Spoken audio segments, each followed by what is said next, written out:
وبلغ اسمها قرونك ديوردها عالمية مقدشو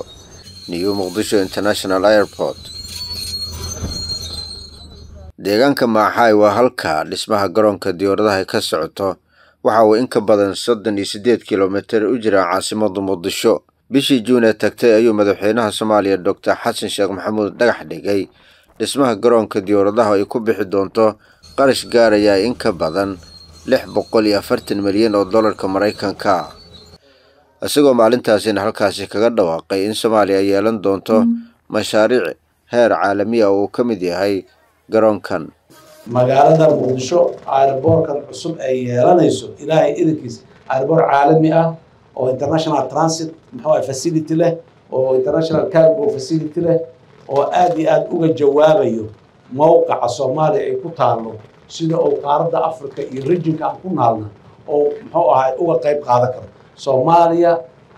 way ismeeleynaysaa waxayna isu meeleynay qarniga 22aad ee aan ku jirno bilowgiisi oo la yiraahdo waa qarniga Afrika la yiraahdo Soomaaliyana qarnigaasi in ay doorkeeda ka ciyaarto oo doorkeeda ay ka qaadato ay isu meeleynay si ay doorkeeda uga qaadatana waa inay heshaa infrastructure international standard mashruuca dhismaha garoonka diyaaradaha Muqdisho cusub waxa maamulaysa shirkadda Hindisaha Horumarinta Muqdisho New Mogadishu Development Corporation oo loo soo gaabiyo NMDC waxayna mas'uuliyiinta shirkadda NMDC warbaahinta qaranka u sheegeen in mashaariicda ay gacanta ku hayaan ay u furan tahay in qof kasta uu saami ku yeesho elboorka qorshihiisu wuxuu soo bilowday sanadkii 2019 waxa uu soo maray dhowr heer oo kala duwan oo hadii ay tahay stadigi elboorka meeshas noqon karo iyo baaritaano dhowr nooc ah iyadoo ugu dambeyntii la soo gabagabeeyay baaritaanka ciidda ee geotechnicalka dhaqaalaha lagu dhisay airportkan wuxuu noqon doonaa dhaqaale ay u sameeyeen Soomaalida oo ay share ku noqdaan maxaa la yiraahdaa horumarinta dalkan ay uga qayb qaataan mashruucan waa mashruuc private public partnership oo qof walba Soomaaliyeed u furan inuu saami ku yeesho halkii saami qiimihiisu waa $32 ugu yaraan qofku wuxuu kula shirkoobi karaa shirkadda New Muqdisho hal share ugu badnaan 315 saami hadda waxa furan wareegga koowaad isdiiwaangelinta oo xirmaya 15 November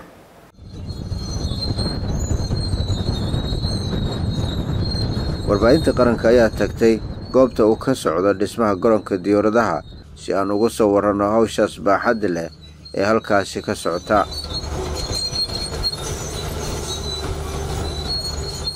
shaqada meel fiican ay noo socotaa alxamdulillah waxaan hadda ku guda jirnaa halkan waxa ka bilaabmaya runway-gii airportka ka bilaabmaya almost waxaan hadda gaarnay oo dhamaystirnay 1 kilometer ma sha Allah waxaan dhamaystirnay 48% ilaa 50% shaqadii runway-ga airportka waa noo dhamaatay waxa sidoo kale socda 80% guul ka gaarnay dhamaystirnay geotechnical investigationkii ciidda hadda hawsha inoo socotaa waxa way waa cut and fill-kii waxaan ku wajinaa qaybtii runway-gii diyaaradda waxaan rajaynayaa maalmaha soo socda insha Allah inaan gaarno aan dhamaystirno runway-ga dad 4 kilometer long waaye runway 4 kilometer dheer waaye kaas oo ka dhigaysa garoonka cusub ee Muqdisho International Airport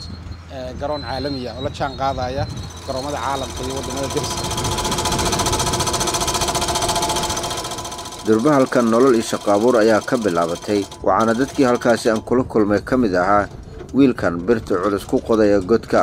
ankee operator daroola dhagaxaana jabsho meesha yaalo shaqaan nooga abuurantay alxamdulillah ilaahay mahad iskale waxa meesha laga qabanay waxa laga qabanaa dhagaxan jibiyona elabora inaan dhisna rabnaa rajaan lana shaqadeeda okay waa intaan in ka sii badan inay noo sii socoto waa rajeeyna insha Allah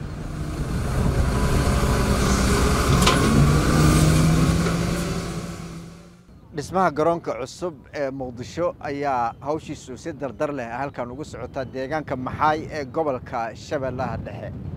garoonkan oo ku fadhiya dhul cabirkiisu dhan yahay 8 kiiloomitir oo dhirir ah iyo sidoo kale 5 kiiloomitir oo balac ah ayaa halkan qaybtii ugu horeysay ama wajiga koowaad ay socotaa taasi oo ah in la simo dhulka laga dhigayo ama meesha ay noqonayso runway-ga ama dhabaha diyaaradaha ay ku cararaan taasi oo haatan sida aad gadaasheed u jeedaan ay hawshiisu ay socoto dhulkii sidii loo simi lahaa isla markaan loo buuxin lahaa hawshaasi ay haatan injineeradu ay gacanta ku hayaan ay meel gebagaba ay marayso hawshan dadka gacanta ku hay waxa ay noo sheegeen in 2027 sanadku markay tahay ay doonayeen inay soo gebagabeeyaan oo halkan markaas ay ka soo baxdo ama uu noqdo garoon caalami ah oo ka mid ah garoomada ugu waaweyn wadamada bariga Afrika waxaana mashruucan oo sidoo kale garoonka ka soo ka kooban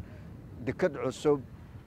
goob dhaqaale hoteelo iyo goobo kale uu noqon doono mashruuc weyn oo wax weyn ka bedeli doona wajiga maanta ay leedahay caasimadda Muqdisho maadaama uu garoonku yahay mid caalami ah dhismihiisu waa inuu noqdaa mid laga fakiray oo wax walba la mariyo habraaci loogu talagalay si taa loo xaqiijiyaan mashiinka halkan yaala ayaa lagu qodayaa dhulka si loo kala ogaado ciidda si ay u kala nugushahay ama ay u kala adag tahay meeshaan waxaa ka socoto geotechnical investigation ama sahaminta dhulka oo carrada iyo si ay u kala koreyso soil formationka oo New Muqdisho projectkaas hadda sameynayna gabagabo noo maraya kii ugu dambeeyay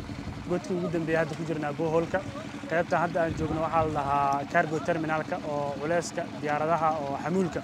meesha ku soo degi lahaayeen waa meesha ugu culeyska badan qaadi doonto waay saas darteed waxaa loo sameeyay alla iyo qaybtan kaliya ilaa iyo 9 god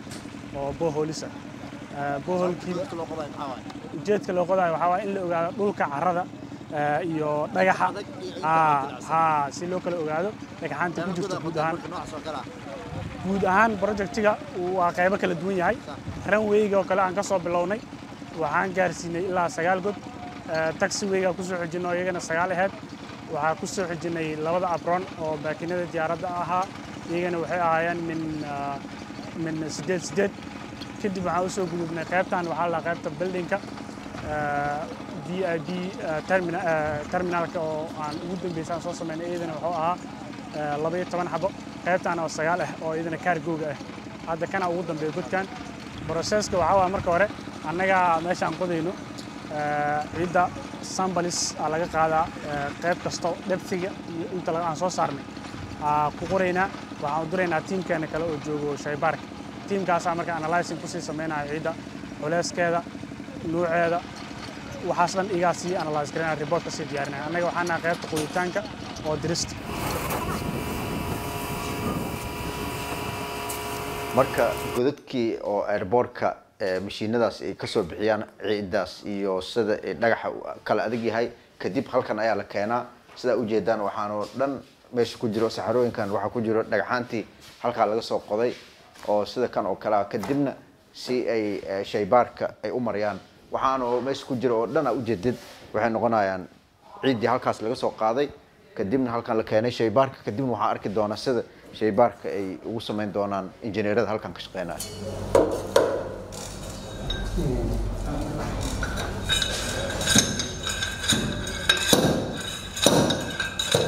carrada waxaan ka soo qaadnay carradii hadda la dejinayay aad soo aragteen waxaan ka keenay airport site-kii waan ka keenay from site-kii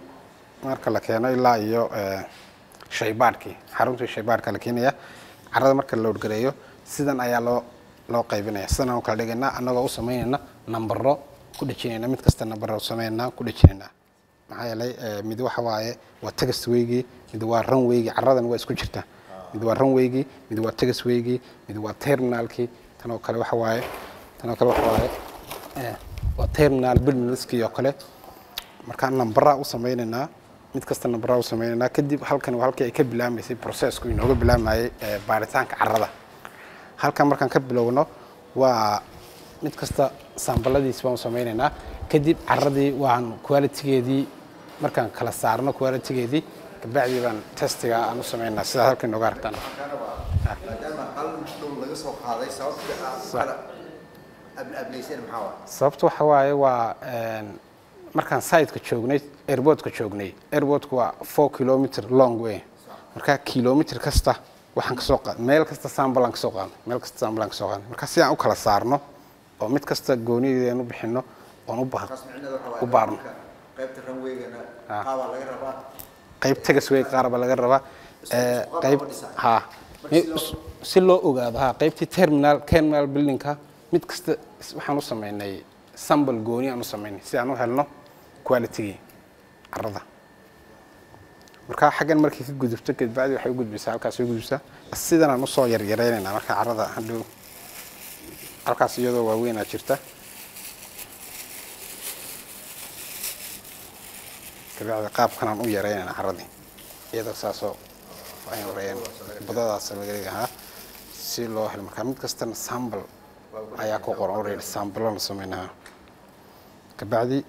processkii kale maraysaa. garoonkan marka dhismihiisa la soo gabagabeeyay waxa uu sanadkii u adeegi doonaa in ka badan 5 milyan oo rakaab ah 80 ilaa 100 kun oo xamuul ah ama cargo. waxa uu abuuri doonaa shaqooyin aad u badan iyadoo uu yeelan doono wadooyin casri ah oo ku xiraya caasimadda Muqdisho. Cali Cabdiraxmaan, warbaahinta qaranka, Muqdisho.